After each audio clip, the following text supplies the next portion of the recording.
اتفضل. اسم حضرتك؟ ايمن معك. اتفضل يا استاذ. هو موقف حصل لي زمان من فتره، كنت عامل عمليه في دراعي المفروض. الف سلامه. الله يسلمك. احنا فتحنا ابواب. الموقف كله بقى في المستشفى. ان انا رحت، المفروض انا اتخرجت الساعه 9 الصبح. اتخرجت 9 الصبح؟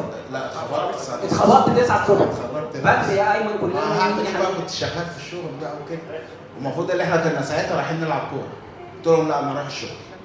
خدت بعض الحادثه انا هقف حد. ده استنى بعد الحادثه ايه اللي حصل بقى. خدت بعضي ورحت هناك، قعدت في المستشفى، صحابي جولي عملنا مشكله في المستشفى، وكانت ليله كبيره عشان اعمل عمليه.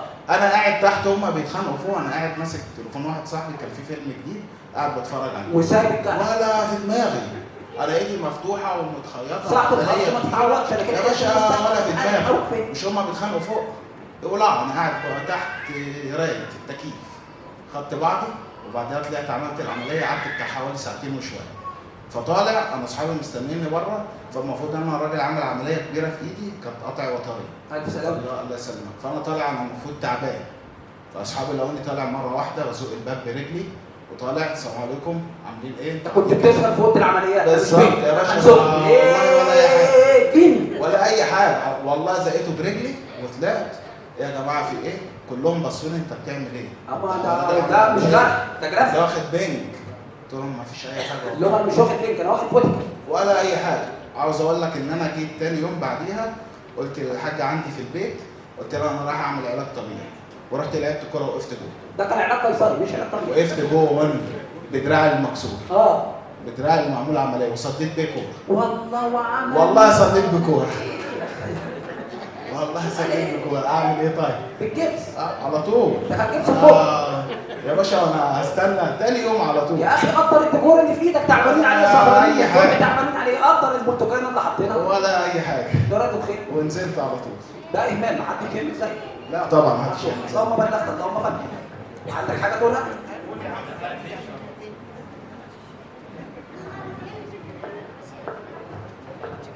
يعني انت فكرتني بموقف، كان واحد صاحبنا عامل عمليه كبيره في المخ، فاحنا بقى كنا اصحاب بقى 16 17 سنه، فازاي يسيب صاحبنا ده؟ ما ينفعش طبعا.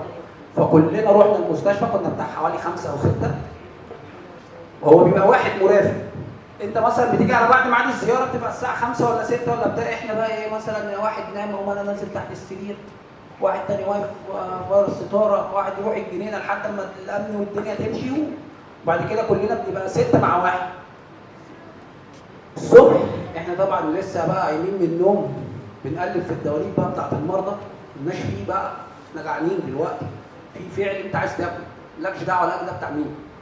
انا بقى قاعد باكل في سرير، وده التاني بياكل في السرير تاني، واحد صاحبي فاتح الدولاب بتاع صاحبنا كل العصاير والزبادو والزباديات فرقها على الاطفال. فاهم؟ جه دخل الدكتور على السراير كلها واحد واحد. احمد خلف السرير اللي بعده، ده واحد صاحبنا اللي بيتسال السنان اللي بعده، احمد خلف قال له لا السرير اللي بعده، احمد خلف السرير اللي بعده. دكتور طب فين احمد خلف؟ احمد خلف خارج من الحمام بالفوطه بالبوكسر وفرد الحمالات وماشي يقتلي الناس العمليه. قال له انت احمد خلف؟ قال له امال مين دول؟ قال له دول المرافقين. قال له مرافقين؟ الراجل بتاعه بره. احنا بقى اللي لحق شبشب لحق واللي لحق فاجئنا اي حاجه بس خدها وطير، ما استنيناش. وده كان رد برضه بالمناسبه على سؤال ايه اكتر موقف حصل مع اصحابك؟ ايه اللي بقى؟ ده حلو.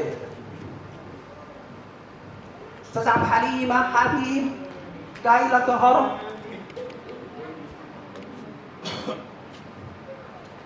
تمام؟